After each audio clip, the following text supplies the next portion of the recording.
Welcome back to the Draft and Stash, your one-stop shop for all your NBA news, but more importantly, all of your Memphis Grizzlies news. On this week's show, we're breaking down if the Nets are cheating, if the Lakers are cheating, I guess also. The Grizzlies might be getting Jaren Jackson Jr. back, but do they even need him, considering they've been killing it so much lately?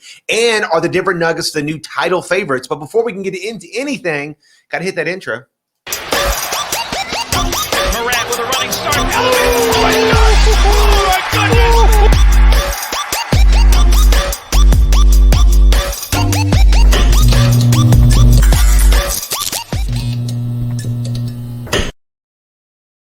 Well, since we left off with a bunch of Aaron Gordon trade in our last video and the one before that, I think it's only fitting that we start there. The Nuggets are 7-0 since trading for Aaron Gordon, and they look damn good. It's just funny. Just every once in a while, I kind of shock myself, and that I might actually know a few things. And knowing that Aaron Gordon was a perfect fit here just kind of makes me feel good. They were in desperate need of an athletic forward. Paul Millsap is getting up there in age, even though he plays hard. He's just 1 and 2 steps slow at this point. He's shorter. And then JaMychal Green is always that country strong guy. He can bang a little bit, hit some threes, but he's never been really athletic. Aaron Gordon comes in, he can run with that team. He gives them consistency. He slashes very well. I think Kevin O'Connor put up that somehow in less minutes with the Nuggets, all of his scoring percentages have risen. His touches have risen. His slashing percentages have risen. So I think it gets easy when you're in a bad situation to just not give a shit anymore. And now that he's with the Nuggets and he sees that this is a real window here, he's really turning it up. Yeah, I mean, it's been incredible. He's been a really good compliment to Jamal Murray and especially to Jokic. That 4-5 combo has been really good lately for him, obviously. I have that pulled up, the Kevin O'Connor stat that you were talking about. In Orlando, he got 64 touches per game versus 32 in Denver. So he's not getting he's getting basically half the touches, exactly half the touches.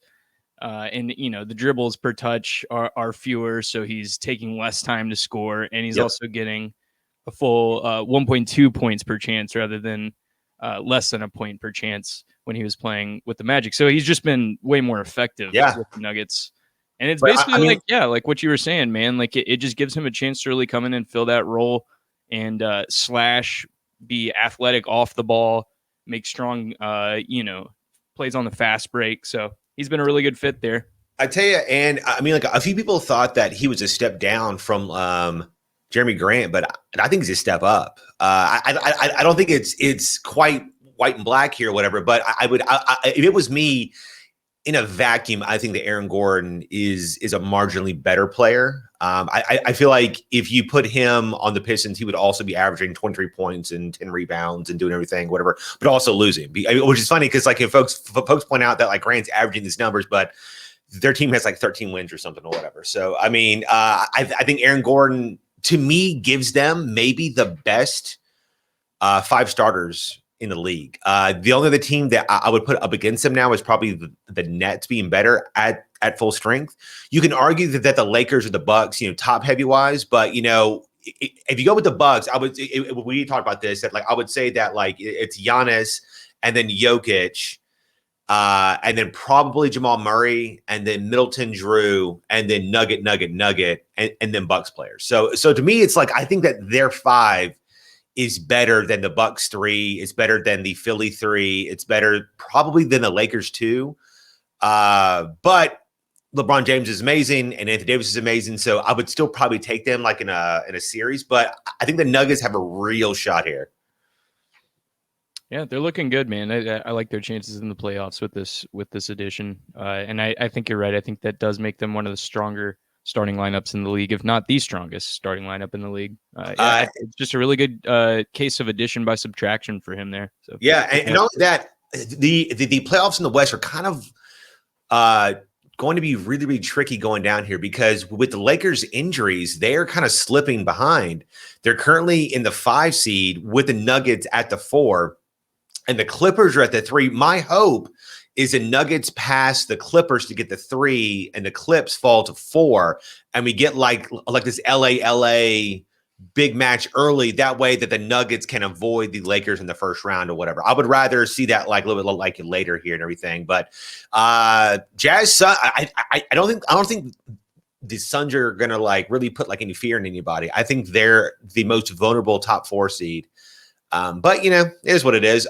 Moving on, the Nets recently were awarded Blake Griffin and LaMarcus Aldridge, with Andre Drummond going to the Lakers. Does the league have a problem here, and are the Nets cheating? What do you think? Bring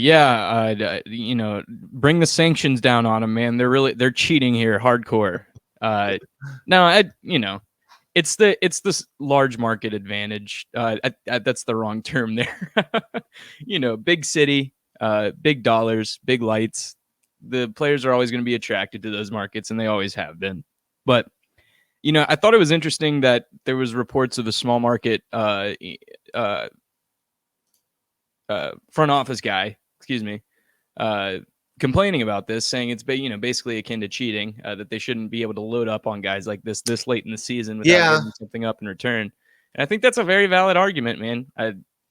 Seeing them load up on Blake Griffin and LaMarcus Aldridge, I mean, you kind of even felt like it was inevitable heading into it. We even mentioned it. We knew LaMarcus was headed to either the Nets or the Lakers, and it's it just feels a slight bit unfair as a small market fan to see that happen. We don't really get that same advantage here in Memphis. Well, it's annoying Orleans, because everybody knew that Andre Drummond was a good piece, but his contract was so big at $27 million, nobody was actually going to trade for him. Right. So everybody just waited for him to be bought out. But the problem is that once he hits waivers, if you pick him up on waivers, you have to pay that contract. But so if you wait for him to clear waivers, you can sign him at like $2 million. And if you're and once a player clears, they then get to pick where they go. Right, so why not go to Brooklyn? Why not go to like LA? So yeah. I don't fault the players because they want to win a championship, especially like at their age here. I mean, Aldridge, I think, is like 31 at this point. Blake's also like around 30 or 31. Yeah. But it's kind of funny. Like Blake had a pretty funny moment. He said that, people shouldn't care because they've been calling me trash for the last 2 years. Why does it matter all of a sudden or whatever? And he's right. I mean, folks have been talking bad about his value, but it's kind of like what I was saying with Aaron Gordon. And it's one thing to be on a bad team and get moved and then get moved to a good team, because once you get moved to the good team, all of a sudden your energy's back up and you're trying again. And so I don't think Aldridge or Blake are prime Aldridge and Blake here, obviously, but I think that both of them can give you 10 to 15 valuable minutes every single game. And that's something that the Nets didn't have before that. I think I saw a stat that was like, whenever DeAndre Jordan was on the court, even with Durant, Harden, and Irving, they were like a -8. And when it was Claxton, they were like a +118. So it's just like Jordan's been that bad that like Aldridge looks like a star because he just doesn't have to be, Jordan or whatever. So it definitely makes the Nets, I think, the favorite in the East. If everybody's healthy, I mean, like that they've had issues where Durant's been out for like 22 games and now Harden is out, but like Durant's back, and then eventually Urban's gonna leave again or whatever, for personal reasons. So once they get healthy in the playoffs, I think there's something to be said about being able to score 140 points every game, and hope that the team next to you can actually keep up. Yeah, I mean, I think that's going to get them to I think they're going to make the finals out of the East. I think they're the favorite right now. They're just going to outscore everybody, like you said, and it's up to the other team to figure out a scheme defensively to try to limit that. And honestly, looking at the East, I don't see many tems that will be able to stop the trio of Irving, Harden, and Durant. I mean, I definitely don't think that the Nets are going to sweep everybody. No, there's going to be some wins. Philadelphia with Embiid are very good. Harris is great on that team. Simmons does so much. They're so good on defense, and they have a couple of like really, really capable shooters. I see that series going 6 probably or something. And the Bucks with like Giannis and everything, like Holiday, he can hold Kyrie, I guess, to like 18 a game or something or whatever. But you can't really shut down any of those guys. And so like you hope that like Giannis could play Durant and then Chris Middleton plays like Harden or something or whatever. But the problem is that their role guys are just not as good, I don't think, to be able to overcome Durant and stuff. So I don't know. So I could totally see it being the Nets. I would hope for the Nuggets, but it was Lakers. That's okay. That's also okay. But what's funny is that like nobody talks about like Andre Drummond going to the Lakers. All the attention has been on the Nets. I think this is just a problem with the waiver wire system in general. Yeah, I mean, I think the deal there is that everybody's just Andre Drummond by himself isn't very exciting, but if he was out there with LeBron and AD, they'd be hyping up that just as much as the Nets have with Aldridge and Griffin. But I think when those guys come back, you'll see Drummond take the court with them, and there'll be some exciting plays, and people will be like, "Oh man, Drummond was such a great addition." Yeah. Do you think that there's a way to fix the waiver wire system in general, or it just is what it is? I think the waiver wire system as is a very like player. The way players are allowed to wait out waivers, with massive contracts like Drummond, and then sort of go wherever they want. I like that players have choice there, but it does give bigger markets the clear advantage because players are going to go. Okay. What if the team signing the player had to give the other team like a second round pick? That like if they or something, I don't like. I don't know. Maybe they'd have to pay a percentage of the contract rather than signing an entirely new contract. I don't know. Because, I mean, this is clearly going to shape the entire playoffs. And it's, and Cleveland traded for him, hoping to be able to then trade him around the deadline of this year. It was just really silly that they went and got like Jared Allen. It was just weird. The whole thing is strange. But so their original thought process was we'll trade cheaply for Drummond and then be able to like flip him for something. And then they just weren't able to. And so they end up just paying like $13 million, I guess, for him, basically. So I don't know. I think that a person who's much smarter than me could figure this out, but we're not going to do it today. Let's get into the Grizzlies, man. They've been kind of on fire here recently. They've won 8 of their last 11. Their only 3 losses are to the Utah Jazz. 2 of those games came down to I think 3 and 4 points or something or whatever. They had a chance in both of those. Just couldn't quite get there. What do you think of the team's currently playing, man? Man, they've just been so fun to watch lately, haven't they? The offense has been clicking, hitting threes all over the court. We've had some exceptional individual performances in third quarters in the last 2 games with Grayson and Dillon both going for Grayson hit 17, I think. Dillon had 23 in the quarter, so they both just went off. Yeah. And sort of carried us offensively. But both the last 4 wins have all been convincing, satisfying Grizz wins. They weren't soured in some way by an injury or it was I guess in the Philadelphia game, Dwight Howard fell onto D'Anthony Melton. Yeah, so that messed his leg up. He's been playing really well. And speaking of Melton, I kind of wanted to talk a little bit about him. He is come into one of my 4 players that I don't want the Grizzlies to trade. If you look at, these are his current stats from the last 3 years. I hate that's right over our faces here. And you look at his minutes, which have been the exact same, but he has steadily gotten better every single year. His efficiency has been off the charts this year. He's shooting at almost 60%. His 3-point game is at 45%, and he's taking almost 2 more a game. He's just been a revelation. And complete shout out to Chip Williams, who, when the trade went down, everybody was looking at Josh Jackson, and Chip was like, I'm looking more at D'Anthony Melton. He looks like a real stud and like an awesome steal here. And he's been great, man. I keep saying he could be Tony Allen with a jump shot.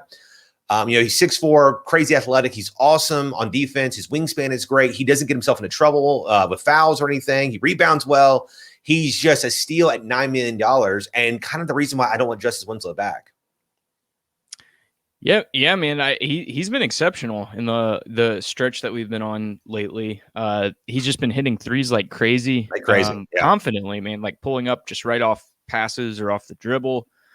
making great slashes. His playmaking's improved. I love Melton, man, and I agree. I think he's sort of established himself as one of the guys in this essential Grizzlies core moving forward. Yeah, his only real current negative that you can obviously point to is he has problems dribbling into traffic. Yeah, he's a naturally high bounce guy. Yeah, and so a little shaky. Yeah, and so if he has this role because I think it's just because of how he pulls into like his jump shot, which is like he likes to bounce it and then grab it like and bounce with it. If he can get it a little bit lower and get his turnovers down a little bit, and he doesn't have to be like a crazy playmaker, if he can just routinely get into the lane and not turn it over, it really would elevate him to almost like a starter level guy, I think. And we didn't even mention his defense, which has remained exceptional and gotten even better, honestly. Like he's made some momentum swinging defensive plays in a couple. Yeah, it's crazy. So it's like, it's like I constantly bring up Tony Allen here, but like he just has this way to get in the lane, to cause havoc, to get turnovers and steals and not passes off people, get rebounds.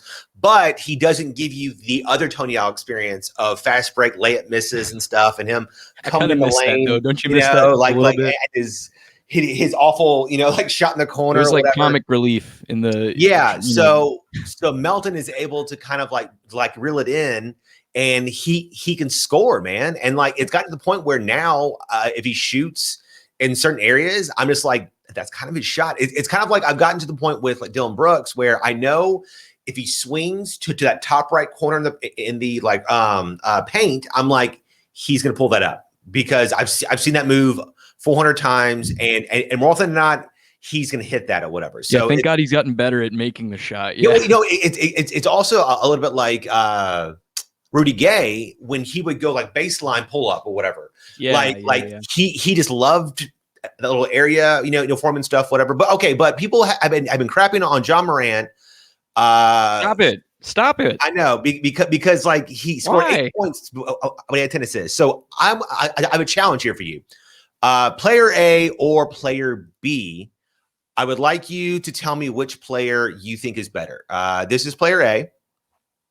Okay, give me just a sec. Sure. So this person is playing 37 minutes a game in their first 2 years, shooting 47 and 48% in both years, only taking 1 3 a game, but shooting around 22%, 26%. Their effective field goal percentage is below 50. Free throws are not that high at about 3.4. They average 17 and 6 in the first year, 21 and 6 in their second year. Okay. It's also notable that in the second year, this person made the All-Star team. And this is player B. So this person is playing 6 minutes less. Their field goal percentage is a little bit less. They're taking more threes, but hitting at like about like the same clip. They're averaging 19 and 7. It's bad that I think I know who both of these players are, but okay. Yeah. Would you very comparable stat lines, but yeah. I think I'm gonna go with player B. He just seems slightly more efficient. But honestly, they're both very similar. Isn't player A Chris Paul? It is not. Player B is John Morant. Yeah, that's John. Player A is Derrick Rose. Derrick Rose. Okay, yeah. The 3-point percentage should have. Yeah. So if you look at Rose here, he's playing 6 to 7 minutes more a game, which I think folks can consistently like to forget here. He's scoring. That is something I didn't think about. Yeah. Yeah, he's scoring at a little bit higher a clip, but his assists are lower. His rebounds are lower. His 3-point percentage was also terrible, and it's just like. I don't know. I think it's easy to turn on Ja because he's not doing what like Luka's doing, but like it wasn't until 2 years ago that like Trey and Luka made this look so easy. For years, guys like Derrick Rose, Kyrie Irving, Chris Paul, Jason Kidd, or whatever would come in and put up good, but like a little like modest stat lines, and then eventually around like year 4, year 5, or whatever, turn it up. And Ja's already at the all-star level of Derrick Rose in his second year, it's just like, but people don't like him see that or whatever. And people can compare stats all day, but like I watch Grizz games, I see the impact this guy has on the court, on winning. He's He impacts the game a lot more than I think some people give him credit for. Not only that, Derrick Rose's MVP year, which I think was in like year 3 or 4, he only averaged 25 and like 8. And I was like, that's crazy to think that got MVP that year. It wasn't a different era, though. It was. But like, nowadays, like, Luka's like 4th and he's averaging like 28, 8, and 8.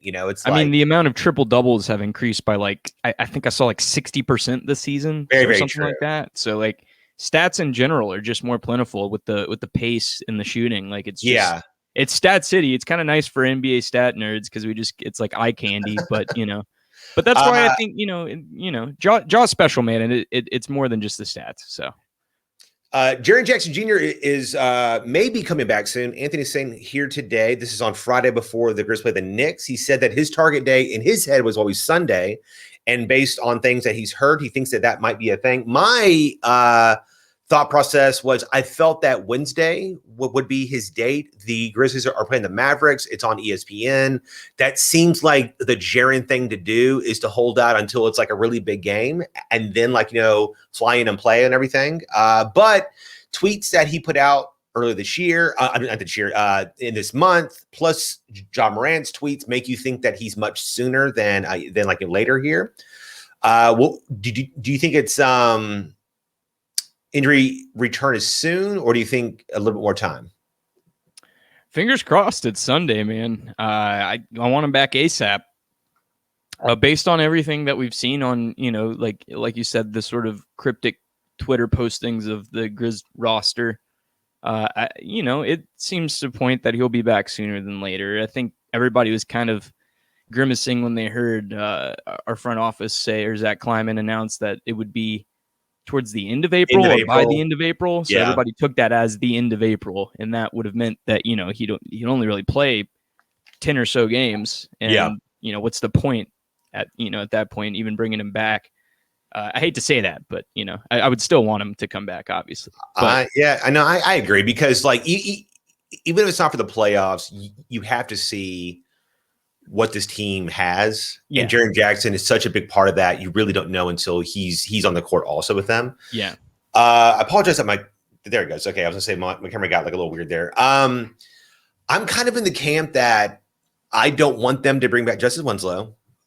He's already injured again for his hip. And I get it, that they tried on paper. It sounded okay. To me, it's a swing and a miss. So far, definitely. No harm, no foul. Do not give that man $13 million to come play defense for you. I mean, I would rather keep Kyle Anderson. I would rather keep, I just, and I get it. It's like, Kyle's going to be 28 or whatever, I get that, but I hate that Chip makes it sound like it's such a negative to have veterans. And it's just like, well, they aren't all like on the same timeline. It's like, I don't really care if they're on the same timeline. I mean, have your core guys around 24 years old, but then it's okay to have a few guys that are 28, 29 that are like in their prime currently or whatever. I just don't think that you should spend a lot of your current cap on those players. I think all that should be reserved for your guys that are younger. I just don't see it with Justice Winslow. Did you think that his injury is what's holding him back on the court as well? Honestly, I don't think it's even that big of an injury this time. I think they're just holding him out because he's sore, and they just, I don't know. I think they're just kind of considering it a season of, I don't know. They're just trying to see what they have in him, I guess. I'm not really sure why they're holding him out against thigh soreness, but yeah, it's annoying because like he had that pretty good game against the Clippers. Yeah, he showed signs. And then he had one other, I think versus the Heat, Jimmy Butler was lighting us up. He got Dylan Brooks into foul trouble, and then Justice is coming to the game, and Butler looks over and says, bring his ass on too. And Justice kind of shut him down. And, him and Melton were like pretty big, like in proponents. So he's shown those flashes of being very valuable. It's just his shot is so limiting at 20%. You cannot start him and Ja together at this current juncture. It's still a project, and that's not a thing for $12 million. You don't want that. and like Chip and Anthony saying, all those guys will continue to say that the Grizzlies aren't trying to win this year. Well, I mean, like you can say that all you want. The players don't know that, and so they are trying to win every single game. And I was talking to Chip that like if we had not traded Jay Crowder last year, I think that we make the playoffs. And he was like, what's the point? So to me, the point was, I think getting playoff experience for a young team is invaluable. And if you can learn how to win in the playoffs early on, it's really going to go far for later. I mean, like, Golden State had a lot of struggles in their first, 2 or 3 years going into playoffs. They didn't know how to win.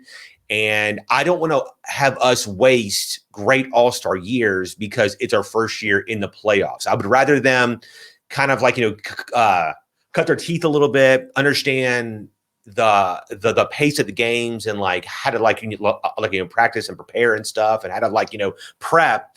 That way, going forward, all that's already in place. Now, I get that sometimes if you don't have a chance to win a title, it doesn't really seem practical to try and go for it. And I'm not saying try to go for it in terms of trading for guys, but you should definitely encourage them to win and to not be like, hey, it's okay if we suck. I don't know. What do you think?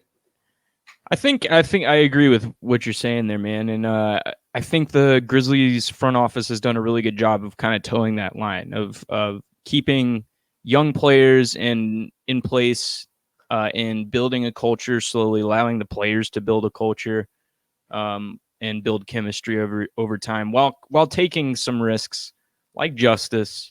There haven't been any moves or non-moves yet that have really disappointed me. Like, hey, we should have swung for Drummond or Lonzo or something like that. I think those would have. They can still do that though. I think that they can still go after like Alonzo or something. I mean, like, he's going to be a free agent. He's wanting $20 million. If you do not bring back Justice, it puts you on the market this year, I think, for like $23 million. Which you could go get like a home run player. I don't know if that's what they're thinking. You'd have to wait and see how the draft unfolds, because if you get a guy like a Corey Kispert or like a James Bouknight or something, or you might not want to allocate all those funds for a player of that same position if you feel like you can build up that guy plus Melton plus Bane plus so I don't know. So I've always wished that our free agency was first and then the draft, but for some reason in the NBA it's backwards. It's really silly. But Jaren Jackson Jr. hopefully comes back in the next week or so. I'm excited to see him. He's such a good kid. He did a news conference thing on Zoom, and he's just so much fun, man. He's silly. He brings energy to the entire city and the fan base, and him and Ja playing together is, once they figured it out last year, it was so damn dangerous. It was exciting. You know what I hate is that people give Ja Morant a lot of shit about his defense, but they don't take into account the fact that Jonas leaves Ja on an island. Ja gets caught on screens every single play of every single game. And pick and roll defense for that pair is really hard. Yeah. Jonas never leaves the paint. Yeah. And so who's ever Ja's guarding just goes around the screen and then walks into like a free floater or something, whatever. Yeah. I forget which game it was. It was like Trae Young or somebody just hit 3 in a row on him. I'm just like, God damn it, Jonas, help out a little bit, man. do something, Jonas. So, I mean, and that's we love Jonas, man, but that's not his strength. We've talked about it, but he's been playing great basketball, getting those double doubles. He's been racking up the offensive boards and helping us out on offense. So yeah, no Valanciunas slander there. It's just more like we're excited to have Jaren back as the anchor. So once Jaren's back, I think our pick and roll defense for the starters is really going to go up. Yeah, because of his length, his capability on that end and everything. Would you want him to come off the bench, a la what the Nets did with Kevin Durant, or just go ahead and throw him like in the fire? I mean, I wouldn't be opposed to bringing him off the bench for maybe like a game, like just bringing him off the bench for one game, just to sort of get out the jitters, let him play some minutes in a not necessarily pivotal part of the game. Bring him in, halfway through the first quarter or like a little bit into the second and just let him. I think that's what they did with Jonas when he came back from COVID. He played off the bench in the Pelicans game, and he had like 20 and 10 or something still. And that's what I mean. And that's not to say limit his minutes dramatically, but just let him ease into the game rather than. I'm excited to see how he plays with Tillman. I'm excited to see him back with Ja, with Desmond. I mean, like it opens up so many more options. I don't envy Taylor Jenkins having to figure out how to do a 10-man rotation with like. I mean, I'm sure he's both anxious and excited to figure out these rotations. I'm sure he's been thinking about it all season, honestly. Right. So, well guys. Thank you so much for we apologize for the last week. We both had some stuff going on. I got my first COVID shot. So we just took a little time off. Thank you so much for all of the support on the mock draft video. If you stayed this long, know that we will be doing a follow-up video to that, bringing Chip back on. That will be in June after the lottery has been decided. Things will be a little bit different. We're each going to take 10 teams. And then we're going to make those picks and then maybe talk about trades and stuff and things like that. So it'll feel more like a big mock function. We're also talking about maybe doing a round 2 because we had a bunch of people asking for that as well, which apparently a lot of people do not mock out. So if y'all want a 2-hour video, let us know in the comments. And as always, if you want to stay up to date with us, like and subscribe. Any last words, Frank? Let's go Grizz. Let's go Grizz, guys. Thank you so much.